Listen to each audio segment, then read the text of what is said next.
On today's Strictly Vikings, we go through the Vikings' first game against the Giants. 1-0, undefeated. We love to see it. We're going to take a side-eye look around the league, look around the NFC North, the rest of the NFC, the entire NFL. We had some guys get arrested. We're going to take our Facebook scroll of the week. We're going to look ahead to the San Francisco 49ers. And of course, we'll finish it off with our ChatGPT player of the day. Let's get into it.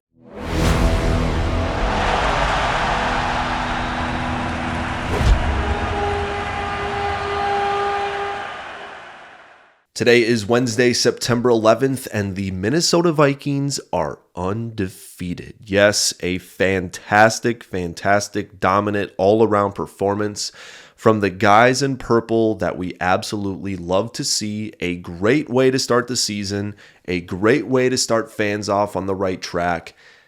Everything that happened in that game, I think, went as planned for the Vikings. I think there was a couple mistakes here and there, but for week one, that was a great showing. And whether it's the worst team in the league in the Giants or a middle-of-the-pack team, whenever you go on the road and you beat a team like that in the NFL, it's impressive. And you don't apologize for winning in the NFL. Not every game is given. It's the most difficult league in all of sports. Every game matters so much. And when you can start 1-0 with a dominant performance like that, you take it. So let's get into some notes here. I'm going to start with the offense. We're going to go offense, defense. The offense was awesome. Balanced attack, a lot of running, a lot of passing, and not a lot of getting stuck in rhythms of only doing one or the other. So we love to see that it's balanced. And the setting up the running game in Kevin O'Connell's offense is the best thing that you can do, because that opens up the entire passing game.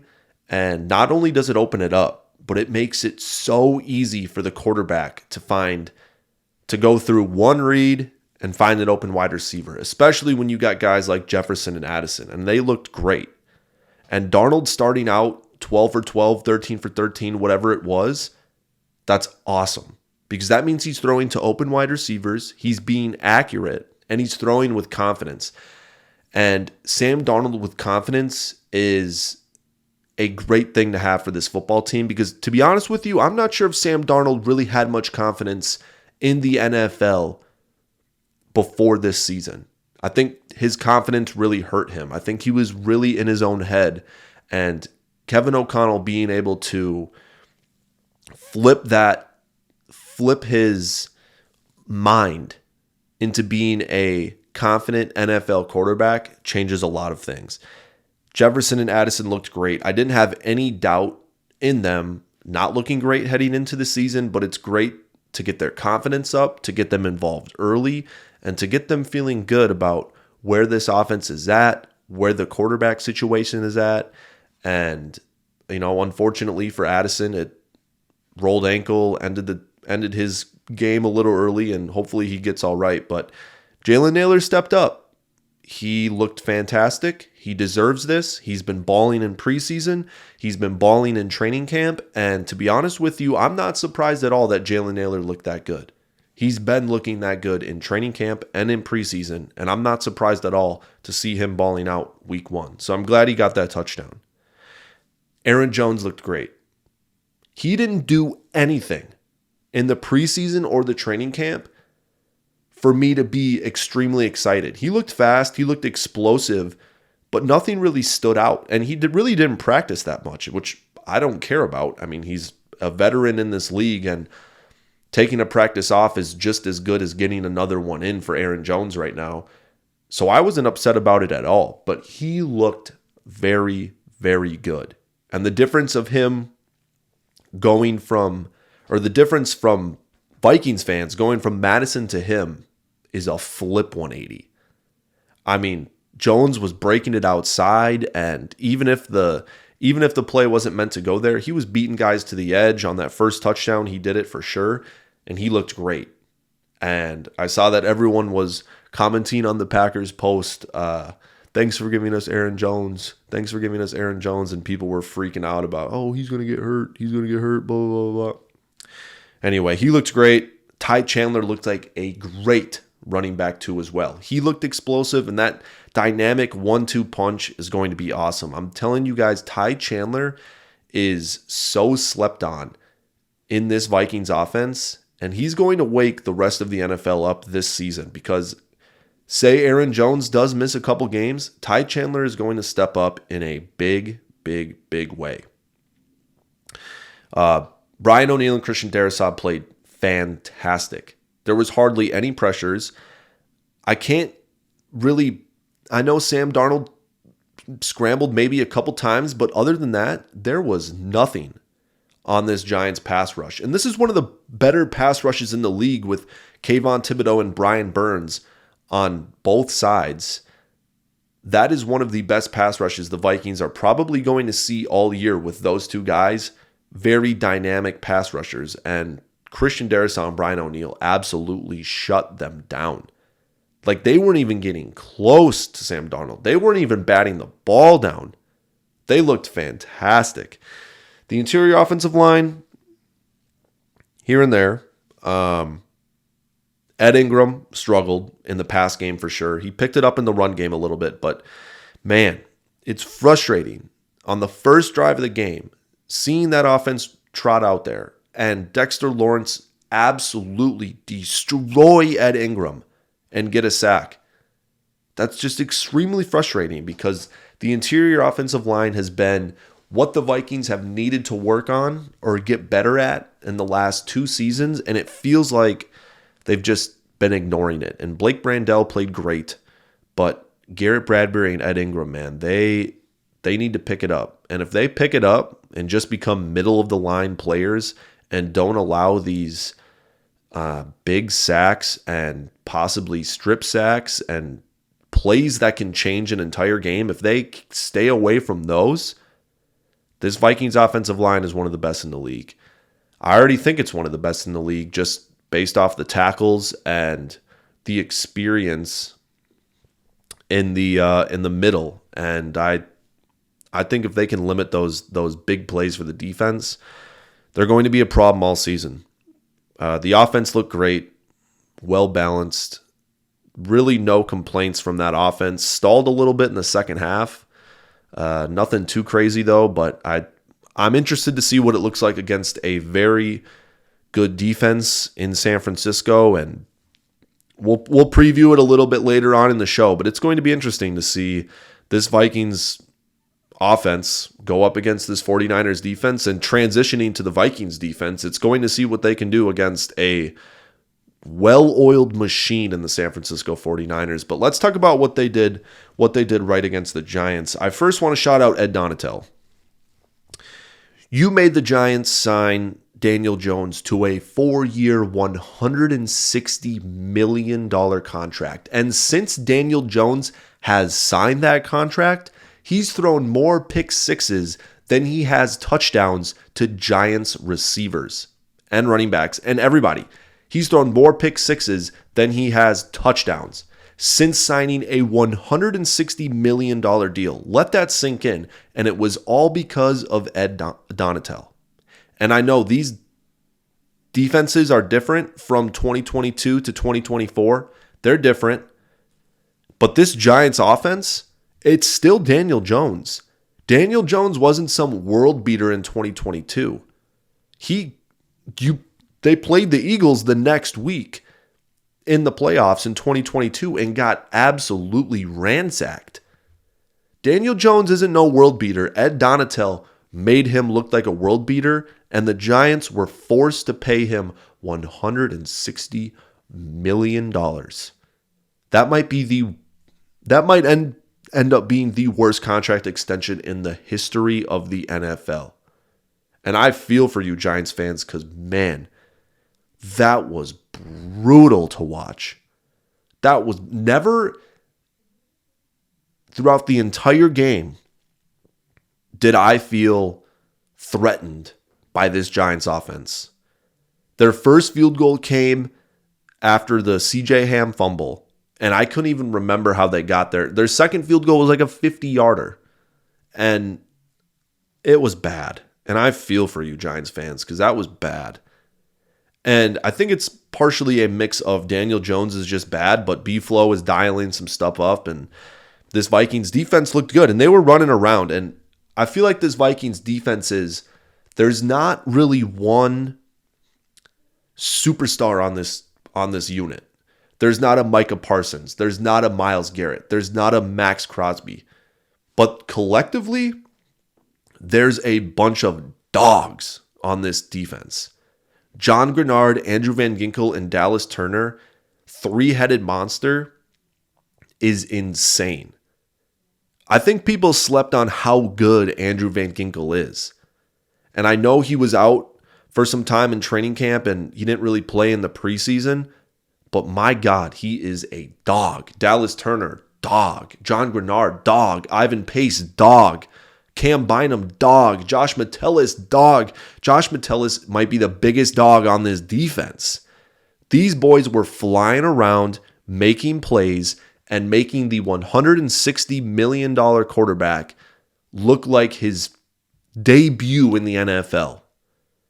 That's how much this defense was flying around. And honestly, I'm only upset that much about Ed Donatel because it just ruined such a magical season for the Vikings. But the secondary looked good too. I love seeing Byron Murphy in the slot. That's where he likes to play. That's where he's the most successful when he plays. And having Shaquille Griffin and Stephon Gilmore being able to man the outside and Byron Murphy on the inside, I love to see it. I felt like Byron Murphy played way better than he has in previous games with the Vikings. But at the same time, I want to see them go up against a different unit that's not the New York Giants. That's not the Malik Neighbors' first game of his career New York Giants. Harrison Smith, man, still getting it done. I swear he's going to be in his late 50s still catching interceptions out there. He's an old dog, but man, is he good. Hall of Famer, Ring of Honor, whatever you want to name it, he's getting it. Harrison Smith, one of the best to do it of all time. I think my only criticism with this Vikings defense was the bend don't break mentality is fantastic. The Giants got deep in Vikings territory a couple times in the second half, but they were forced to go for it on fourth down, and obviously they didn't get it. And that bend don't break mentality is fantastic when you're playing a team like the New York Giants. But if you let the Niners get in deep into your we'll see what happens.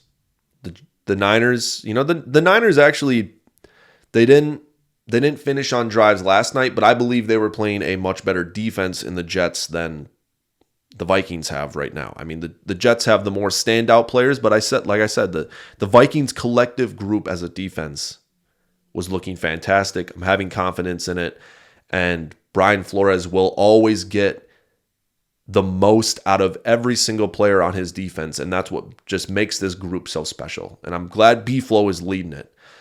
So all around, great start to the season, 1-0. You can't ask for much more, especially the way this schedule starts with the Vikings, with 49ers, Texans, Packers. You needed to pick up that win, and they did just that, and they did it in dominating fashion. And if the Vikings went out there and won that game by 3, I would be a little disappointed. I'd be like, okay, I think it was kind of what I would be expecting. Is like, yeah, we're going to win tight games against the Giants, and it's going to be one of those seasons again. But literally, when was the last time we got to take a nap in the fourth quarter of a Vikings game? Like, I wasn't disinterested in the game, but I was like, okay, I can focus in on red zone now. Like, the Vikings got this covered. And I honestly can't remember the last time in the fourth quarter I was just like, Vikings got this sealed up. No need to worry about it. And it was relieving. It was a very weird feeling at first, being like, I kept waiting for the Giants to score a touchdown and for this thing to get interesting, but it just never did. And I'm glad the Vikings looked the way they did because it's giving myself and the fans a lot more confidence in this team moving forward. We'll preview the 49ers here in a little bit. I want to take my side-eye look around the league. Chiefs-Ravens Thursday night. An absolute beautiful way to start the NFL season. Absolutely beautiful. Came down to the last drive. Mahomes was balling. Jackson was balling. This is what football is all about. And man, did that game have aura. That game had so much aura. And I love the way the offenses were clicking, because sometimes you can see the offenses get a little hesitant or not look as good week one. Man, they were clicking. This Chiefs offense is looking dangerous. And if they're looking like old Chiefs offense, not last year's Chiefs offense, but old Chiefs offense, they're going to win the Super Bowl again, because this defense is very, very good. Xavier Worthy is fast. But man, Chiefs-Ravens, what a perfect way to start the season. And then you go to Friday night, Packers-Eagles. Eagles, way to take care of business. Honestly, no winners out of that game because I hate both teams. But glad to see the Eagles win. Packers, bottom of the NFC North. Love to see it. Jordan Love got hurt. I never root for injuries. I don't want that to happen. #respect. I'm glad he's only out 3 to 4 weeks. That would have sucked to have him out the entire year. Vikings fans experienced that last season with Kirk Cousins, and I'm glad it's only 3 to 4 weeks. I'm glad the Vikings play the Packers in that 3 to 4 weeks, because maybe picking up a dub against Green Bay would be a big tiebreaker, or at least going 1-1 against the Packers this season. Or it's a big pickup if the Vikings can win that game. And without Jordan Love, that gives me a lot of confidence in B-Flow sending that defense out there against Malik Willis. Or I saw that maybe they were interested in Ryan Tannehill. Whoever it may be, I'm confident that B-Flow will get something dialed up for this team. We had some events go down before Sunday. Dak Prescott got paid. Highest paid quarterback of all time. You got to be fucking kidding me. The highest paid quarterback of all time is Dak Prescott. In a league where we have Patrick Mahomes, Josh Allen, CJ Stroud, and I know these guys have gotten paid, and I know it's always the last quarterback to get paid is always going to be the highest. I understand how that works. But Dak Prescott getting $60 million a year is just a joke. What has he done? He's literally the black Kirk Cousins, and you gave him $60 million a year. Absolutely insane work from Jerry Jones. I can't wait for this to implode in their face. And they looked good against the Browns. But man, that Browns offense looked terrible. And the Cowboys could look great in the regular season. They always do. And then the playoffs come around and they get freaking rolled. They got rolled by the youngest team in the NFL last year in the Packers. Rolled. And this was supposed to be the Cowboys' year last year.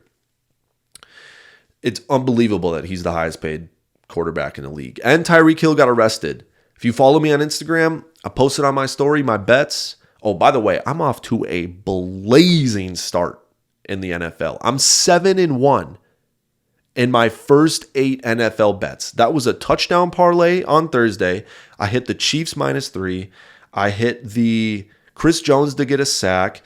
Then yesterday, I hit Tyreek Hill to score. I hit the Bills over. I hit the Raiders under. The only one I missed was a Dak Prescott interception. And the Browns had 2 interceptions in their hands. They just dropped it. And then I hit the 49ers on Monday Night Football. I'm off to a blazing hot start to start the year. Follow my Instagram, Strictly Leighton. You can get all the picks on there, and I promise you, you're going to want to tail because I am getting hot. I'm getting hot. Where was I? Oh yeah, Tyreek Hill got arrested. Absolute crazy work from those cops. But come on now. It's Tyreek Hill. We all know. Dude speeding in a however many $100,000 car right by the football stadium 2 hours before the game. Who are you expecting is going to be in the car? Come on now. We all know the players are showing up. Absolutely crazy work. Kirk Cousins looked like dog shit. I saw that they changed his stance.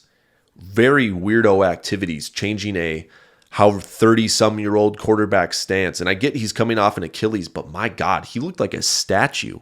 And when Vikings fans would call Kirk Cousins a statue, he wasn't that much of a statue, but dude, Sunday, he looked like a statue. This dude couldn't even step up into his throws.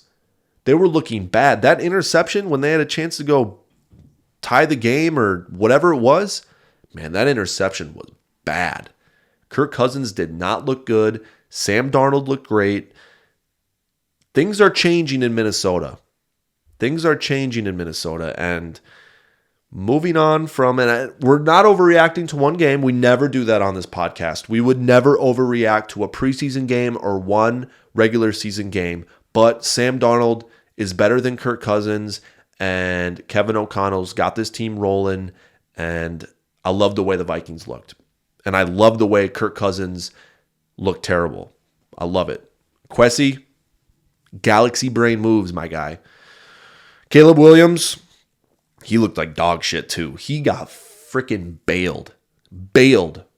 Will Levis gave the Bears that game. And if the Bears are going to win games like that, so be it. Caleb Williams looked terrible. And I get it's his first game, but man, he looked terrible. He didn't even have 100 yards. We're talking about the highest expectations for a rookie quarterback ever. And this dude, Caleb Williams, didn't even put up 100 yards. Come on now, dude. That Bears offensive line is trash. They didn't do anything to improve it. The offensive play calling was trash. Rome Odunze's hurt. Keenan Allen almost got hurt again. I've been saying all offseason, this Bears offense has a very good possibility of letting down a lot of people, especially Bears fans. And my God, did they do just that. They got gifted that win. And if the Bears play like that, I can promise you they're not going to win a lot of games. The Titans would have been better off punting the ball every single time they got it than trying to run plays on offense. The Bears that offense looked terrible. The Lions look good. The NFC is looking like it's basically the same teams as last year. The Eagles are good. Niners are good. Lions are good. I think those are going to be the top three teams. Atop of the NFC, of course, with the Vikings, undefeated season on the way, but we'd never overreact.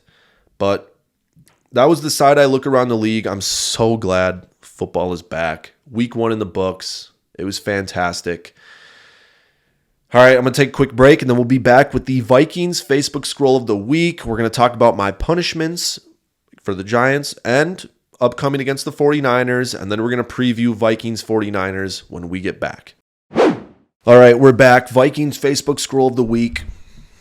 There might be some overreactions in here to say the least, but we're going to see what the Facebook fans of the world are talking about the Minnesota Vikings. We're going to see what they have to say.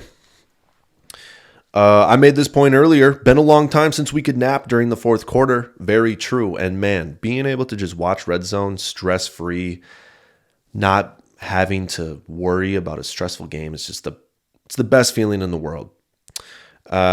We have some notes from our good friend here. Good Monday morning, my goods peoples.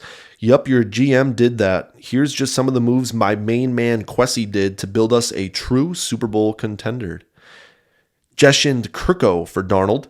Re-signed the Hitman. Drafted Big D Turner. Pause. Brought in Jones and Van the Man. Van the Man's a terrible nickname. Held on to a real good O-line. Give that man his flowers. We are just one more great offseason away. Hey, couldn't agree more. This team could win 8-9 games this season, propel themselves into the J.J. McCarthy year with $90 million in cap space. The Vikings are going to be a dangerous team in the NFC. And this guy's got it down. Terrible nicknames, Big D Turner and Van the Man. Terrible nicknames, but he's got the right concept for sure. Kwesi's cooking. If Kwesi doesn't cook this offseason and next year goes bad, Kwesi's fired. So we'll see how it goes. Don't worry, Falcons fans. Kirk usually gets it together after you are 1-5. I like that joke. This one, he really isn't a post, but I just saw a picture and it says, It's Kirk Cousins inside the outline of Minnesota, and it just says, "We'll never forget you, Kurt," and it's KURT. And that's all it was. Someone just posted it with no context. We'll never forget you, Kurt. I just thought it was funny. Someone said, "Oh, and by the way, if we had re-signed our former quarterback for all that money, we would not have this bomb-ass defense. Oh yeah, and he just threw a game-losing interception. I'm petty, so what?" Again, we have some overreactions here, but to a point, this dude is right. We wouldn't have been able to afford those defensive players if Kirk Cousins was still on the team. Is Kirk Cousins better than Sam Darnold? To be determined, honestly. I was going to say Kirk Cousins is better than Sam Darnold, but Kirk Cousins just he had a rough game, and I understand that you can always have rough games, but it's the footwork that worried me about Kirk Cousins. So we'll see if that pans out for the Falcons, but yeah, having some defensive studs is very, very exciting. Not sure how many are watching the Broncos Seahawks, but I'm so happy we didn't draft Bo Nix. I'm from Oregon and watched him in college, and he hasn't changed a bit. He's the reincarnation of Sam Bradford. Anything further than the line of scrimmage, and he's terrible.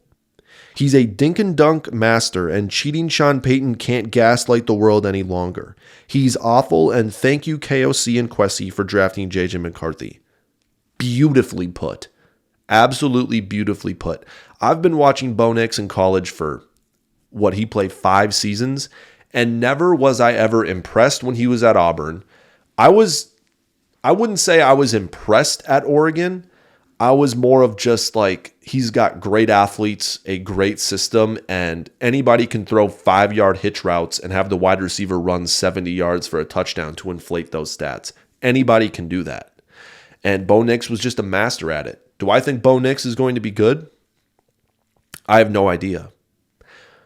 Do I think Bo Nix can get better than what he played on Sunday? 100%. He can definitely get better, but he just kind of looked like a deer in headlights a little bit, and staring down receivers, throwing some bad interceptions. It looked a little rough.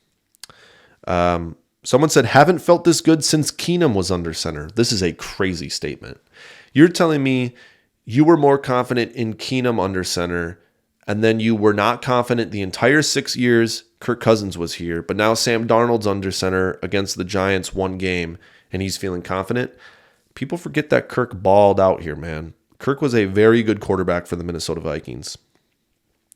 All right, this is easily the best one. This is the last one, and this is the best one.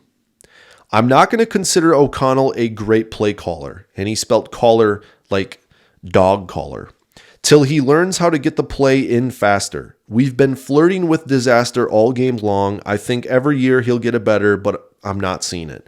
And there's no punctuation at all used throughout this entire sentence. So let me read it with no punctuation. I'm not going to consider O'Connell a great play caller till he learns how to get the play in faster. We've been flirting with disaster all game long. I think every year he'll get it better, but I'm not seeing it. I don't know what this dude is saying with trying to get the play in faster. Like, I don't think the Vikings are really flirting with like delay of games or nothing. I didn't see anything too concerning on Sunday, but getting the play in, and how does he? First of all, he doesn't even know when the play is getting in. Is this dude wearing the backup quarterback's helmet, and he's like, this play needs to get in a lot quicker? And for you to nitpick anything about Kevin O'Connell, that's what you're going to nitpick, is he can't get the play in faster. Kevin O'Connell is a great coach. He had this Vikings team balling in week 1, and people are just trying to nitpick him because people will have a take that it was a bad hire or Kevin O'Connell botched a game one time, that he's a terrible coach, and they'll die on that hill no matter what happens. And they just find any small way to try and make their point feel somewhat accurate when it's just completely not accurate. Anyway, that concludes the Vikings Facebook post of the week.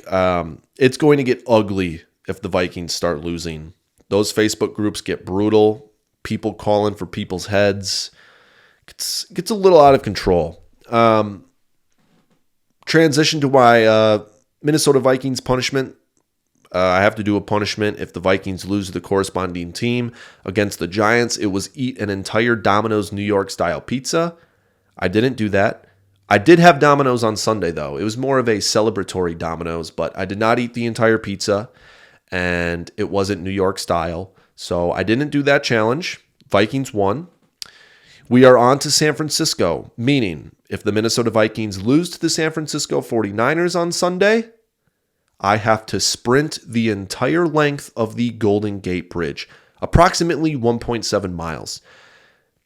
Sprinting 1.7 miles, I can promise you right now that is not going to happen. I will maybe sprint for 30 seconds, and then I'm going to have to knock the treadmill speed down a little bit because sprinting that is not going to happen.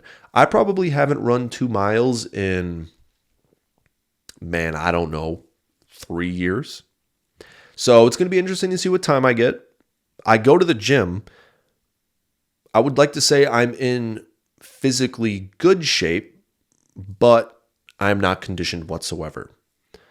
So 1.7 miles will be a little difficult, but the Vikings are going to win, so I'm not going to have to worry about it. The one I am very worried about is I'm keen in on the Colts this year because I did swim an Indy 500 lap. Indianapolis, Indy 500. I said I was going to swim an Indy 500 lap. I didn't really realize that swimming 2.5 miles is absolutely insane. That is 80 down and backs in a standard pool. So I'm going to have to go to Lifetime and swim 80 down and backs in a pool. And that'll probably be the most I've ever swam in my it will be the most I've ever swam in my entire life, no doubt about it. But I'm saying I probably haven't even swam 2.5 miles in my entire life. So that'll be an interesting one. We're a ways away, but I pray to God that the Vikings can beat the Colts. I very, very hoping so that the Vikings can beat the Colts. But yeah, 1.7 miles, sprinting the entire length of the Golden Gate Bridge if the Vikings lose on Sunday to the 49ers. We'll keep an eye out for it. Speaking of the 49ers, let's preview that game a little bit. The 49ers looked very good on Monday Night Football, and it scares me that this Jets defense was amped up to be a Super Bowl caliber defense, and that it was the defense that was going to lead the Jets to the AFC Championship, Super Bowl, whatever you want to call it. It was that unit that was going to lead this team to the Super Bowl. And my God, the 49ers ran all over them without their best player. I guess if you want to look at the bright side, Jordan Mason looked good enough to where you don't have to rush Christian McCaffrey back, especially against a more than likely worse defense than the Jets in the Minnesota Vikings defense. So I highly doubt Christian McCaffrey will play against the Vikings, which is great for the Vikings. The 49ers came into US Bank Stadium last season and they lost. And the 49ers fans were pissed. And there's going to be a lot of them at US Bank Stadium on Sunday. And they're going to get drunk. They're going to get rowdy. But man, when their team loses again, they're going to be pissed. They were pissed last season. And if they lose to the Sam Darnold, who was their backup quarterback last season, in US Bank Stadium 2 years in a row early in the year, they're not going to be happy. But Sam Darnold being the backup quarterback there last season helps the Vikings out a lot. He's going to put a couple nuggets in KOC's ear, Brian Flores' ear. It's going to be interesting. And I'm glad Sam Darnold gets a revenge game early in his tenure with the Vikings. Why not go out there and beat your former team? Why not prove that maybe you're better than Brock Purdy? Who knows? Who knows? Not going to say anything crazy, but maybe Sam Darnold is better than Brock Purdy. I think stopping the run is going to be the key, though, because that San Francisco offensive line looked great. And if this Vikings defensive line can hold the 49ers offensive line back from getting to the linebackers, the Vikings will have a shot. As soon as those offensive guards, centers, whatever you want to say, get to those linebackers, the Vikings might be in trouble. We're going to need a big game from our safeties like we usually do I would expect Metellus, Smith, Bynum playing down in the box quite a bit more with the way San Francisco ran the ball against the Jets. And I'm very interested to see Debo Ayuk against this Vikings secondary. Gilmore, Griffin, and Murphy is a very interesting matchup for Ayuk and Debo. Ricky Pearsall, I don't think Juwan Jennings probably not going to play with the way that ankle looked. It's going to be a fun matchup. I think it's two teams that are built very similar. I think the 49ers just might have some better players at some very key positions. But I think the teams are built very similar. They run very similar schemes on offense. And it's going to be a very, very interesting game, especially with the Vikings having the home field advantage. I'm looking forward to it. I think the Vikings could make some noise in the NFC if they go and win this game and start the season 2-0. And it is, man, I'm excited. And we'll see what happens. All right. Vikings ChatGPT player of the day. Name the most random Vikings player you can think of. And I'm going to go in honor of the Vikings playing the 49ers this week. I'm going to go with Brett Favre. Actually, no, that is not random. I'm going to go with Sidney Rice. Because the OG Minneapolis Miracle, Brett Favre against the 49ers, Sidney Rice was on that squad. And ChatGPT says, how about Joe Cap? I feel like he did. I feel like we've already had that one. I'm going to say again. Mike Merriweather, he was a linebacker for the Vikings in the late 1980s. While he had a solid career, he might not be the first name that comes to mind when you think of the Vikings. That's very true, ChatGPT. I wouldn't have even thought of that if you gave me 500,000 guesses.